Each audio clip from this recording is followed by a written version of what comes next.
Tell your story about how I lost my eyebrows. So I think I was about 10 or 11 years old at the time, around the age where kidogo you're starting to discover things about yourself. You're starting to discover, uh, things are happening. Or rather, me, I grew up very early, and some comfortable, some uncomfortable, some curious, some confusing. And I remember that around that particular space in my life,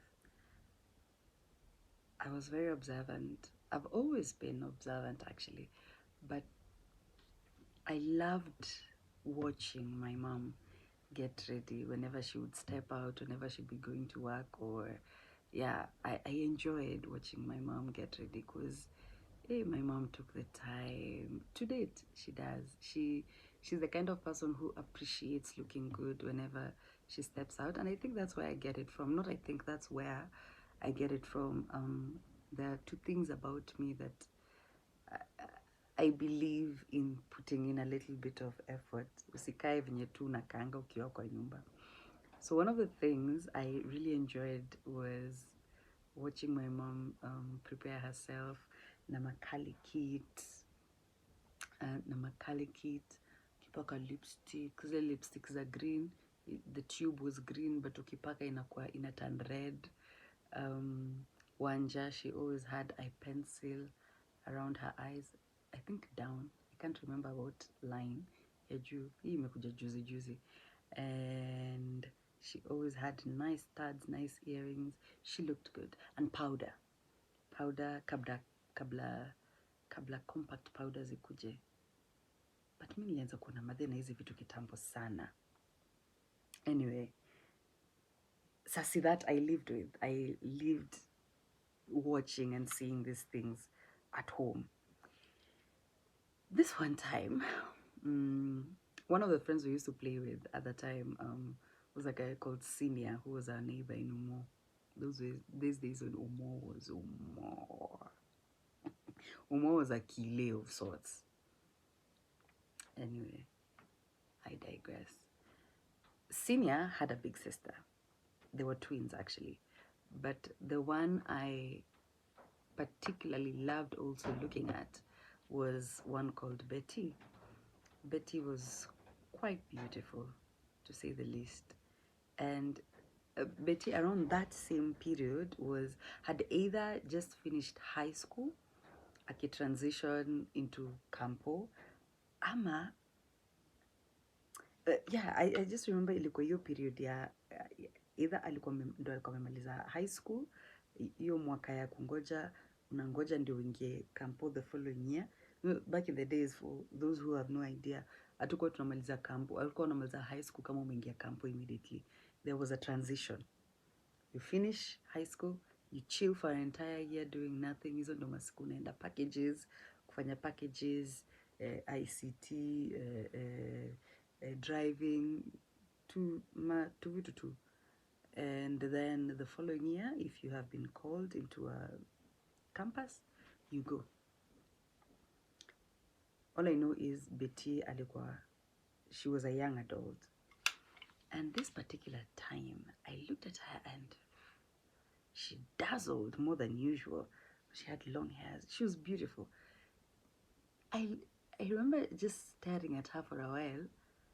And when I eventually managed to figure it out, I realized it was her eyebrows. Her eyebrows looked different. Her eyebrows didn't just look different, they looked like my mom's. See,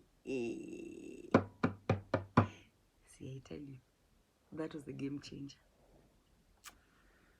Me, I went home. I just remember going home and fervently looking for a razor blade.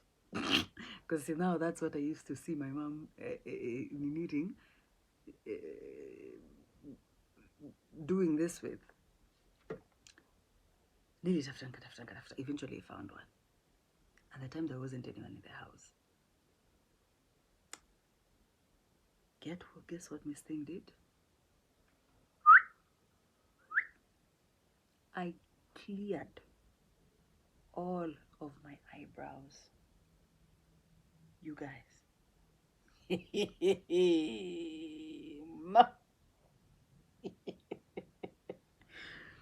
Me, I'm telling you, I just remember looking at that mirror and wondering, guy, what is this? Why don't I look like my mom? What? Mbona sifanani na sister senior? Because of why? Me, I just remember looking and seeing an alien. This is what I saw. You see, you remember The Simpsons? Eh? How The Simpsons, you'd look at them, the hakuna distinction between the forehead. It would just be the forehead, alafu an arc into the eye. Yeah? Me, I saw my eyes. I saw this part of it, me, budging out like this. Because sasa hakuna nywele, then it's light underneath it.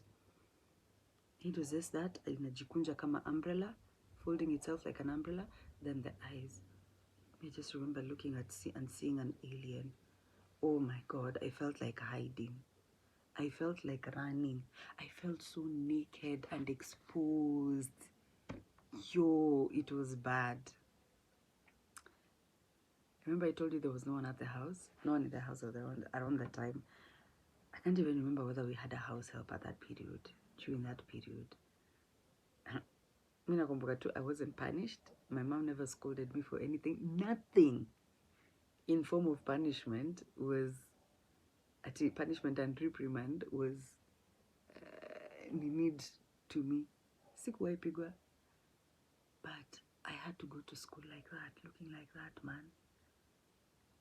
Class 4, class 5, class 4, class 5, primary, for as long as I can remember, up until class 8, I was always tall and skinny. I always towered above my peers, my classmates, and not even that, a class or 2 ahead. So, meaning you are class 4, nakani kama niko class 6. So imagine there's that.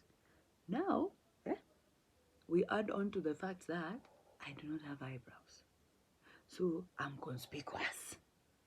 Mimi, I'm telling you, it was so uncomfortable. Plus, I was a silent kid in school. So people would just diss me. I didn't have comebacks. I do not know how to insult people. I do not know how to do what. So I'm just taking it all. I'm taking it all. I'm taking all the hits. Nyako just wanted to look good. I didn't know.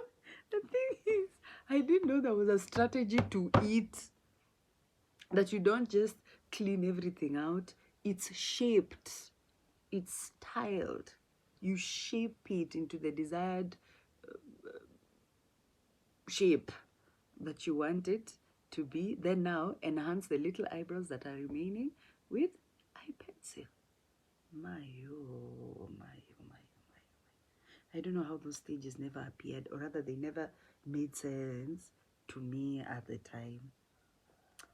Anyway, so why am I sharing this story? I'm sharing this because today is Saturday. On Thursday, I went to the salon to have my hair did, okay? And I noticed that my salonist had microbladed. And I just remember teasing her and wondering, kwani mbona microblade? Kwani hauna eyebrows?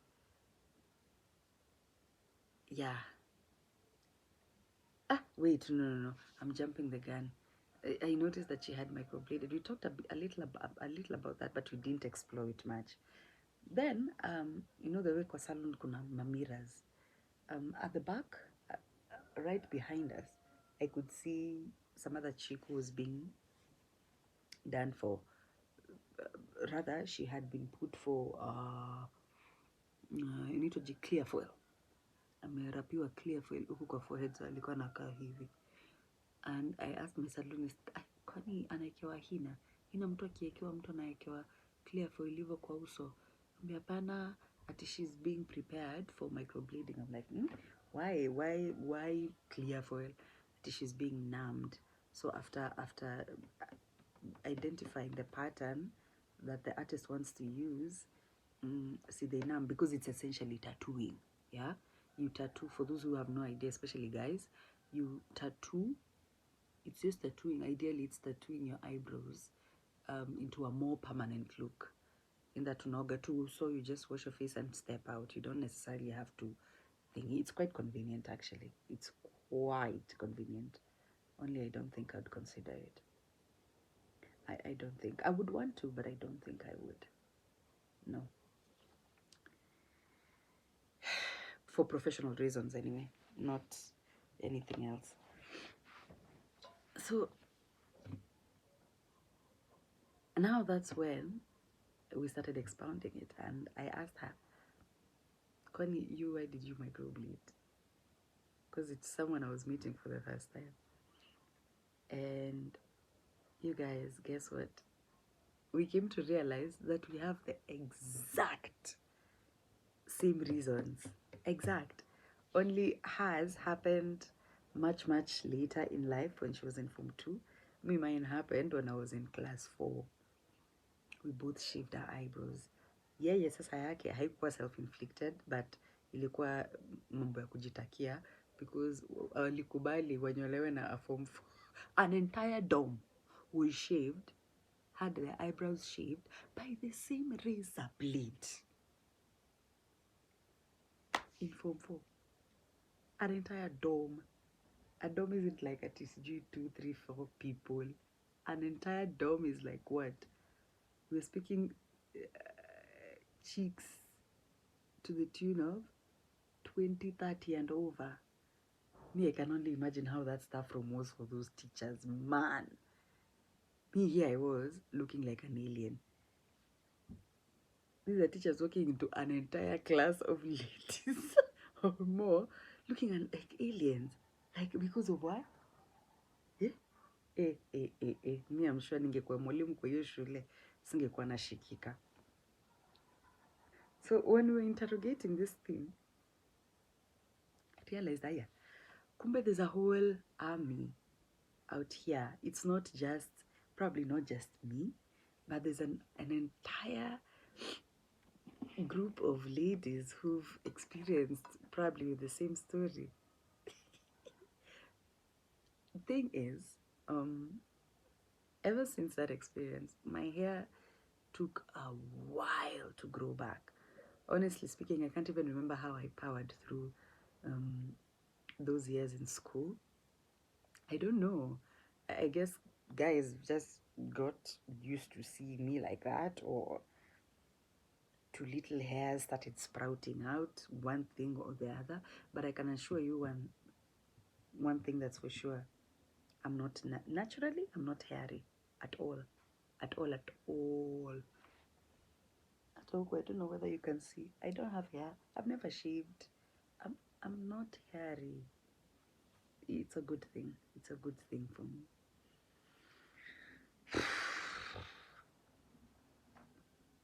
So I'm sure those hairs took a very long time to grow. Yeah, they took a very long time to grow. I think my mom ate a lot of eggs when she was carrying me in her womb. You know that story people say about how when a pregnant woman eats a lot of eggs, the baby will be hatakuwa na nywele. I think that's what happened to me, because I'm not hairy. Plus, oh yeah, it actually makes sense. I love eggs. I eat a lot of eggs. Is that a myth? I mean, it's actually true. There's some truth to it. For guys who know, I actually wonder, please let us know. Mungo chini kwa comment. Yeah. So it took a while.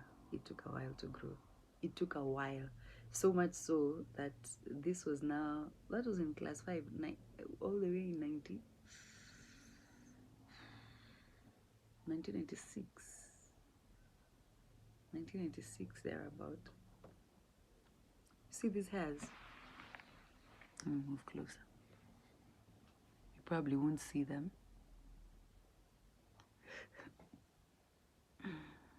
Probably won't be able to see them well. but ziko tu, zitafutilie, utaziona.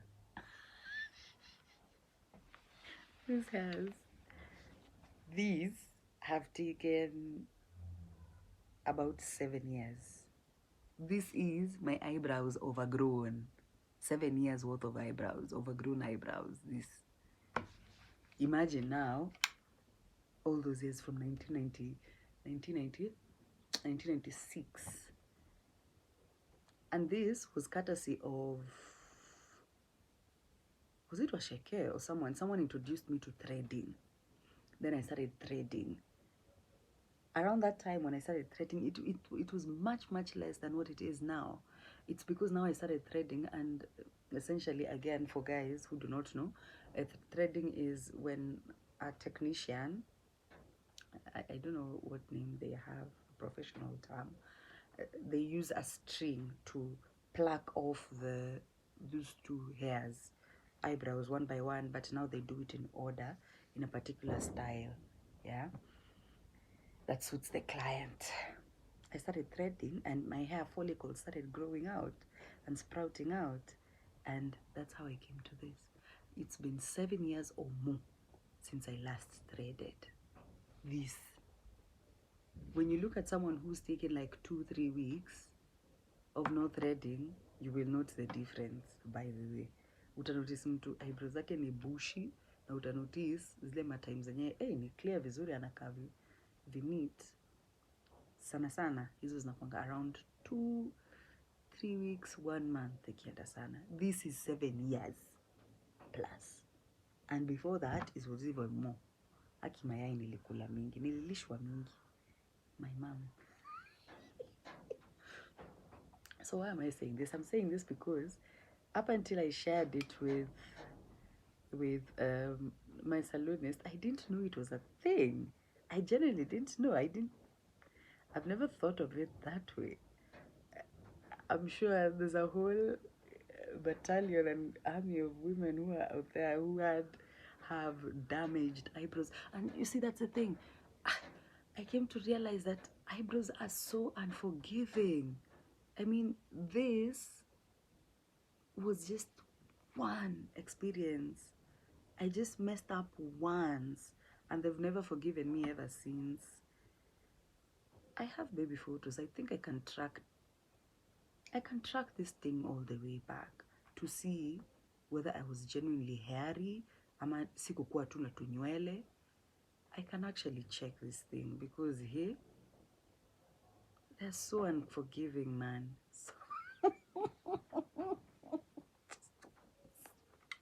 Seriously? And they've never gotten me back to where I was. Never become bushy again. Anyway, what am I saying? I'm saying this to the younger generation because sana sana, to the maturer group of women, most, if not all, have, or just let me just say some, have, the damage has already been caused. Yeah. But for you girls out there, imagine maintaining your eyebrows. They are a treasure. You see, that's the thing. And until you lose something, you'll never know the importance of it. Because it's until I lost my eyebrows that now I was able to distinguish and identify, kumbe, that's the reason. These seemingly small little features in our bodies that look insignificant and of no importance, they play a great deal. Oh, they play a huge role. Because you see me at the time, I felt like I looked like an alien because it was my forehead. School lines, exactly like this. By the way, school lines is a shule. Forehead, more forehead, dips into eyes. Then now, lashes. Then eyeballs. But there's a reason why God put all these things there. For you to distinguish. As in, God is a perfect artist. Eyebrows, forehead, eyebrows, deep. You get the point. We look like aliens out here. Me, honestly, I cannot imagine how that saffron was. Hao walimu wako kama waliweza kufunza hao watoto, hao ni walimu wa deadly. Mimi ningeshinda nikiisha ama ningeshinda nikiangalia blackboard. Keep your eyebrows. Keep your eyebrows, babes. They are a treasure. Out here, people are suffering. Microblading has come to save the women's species, the bald, eyebrowless species. Let me tell you one story before I cut. In line to these small features in our bodies. So I think either it was later or right after or during, I can't remember. But now my sis, my younger sis, did what? She cut her eyelashes, all of them out. And for a good period of time, my sister has always been very adventurous, very bubbly, very her. She's a people's person, so she's ever outside. Me, that wasn't my case.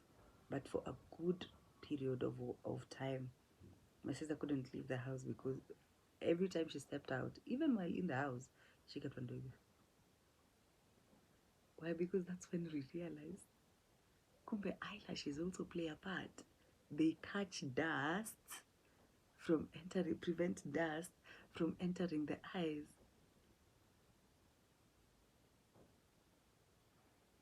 Me, all I remember is just laughing at her. But as I was laughing, I was learning never to pluck or to cut my eyebrows.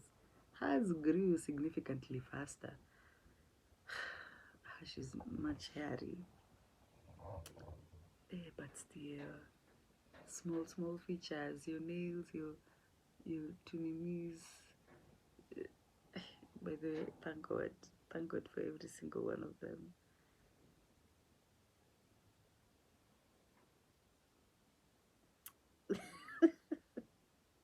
Keep your eyebrows. They're a treasure out here. Eyebrows. Okay, you women, we suffer from a lot. We struggle with a lot. Bye.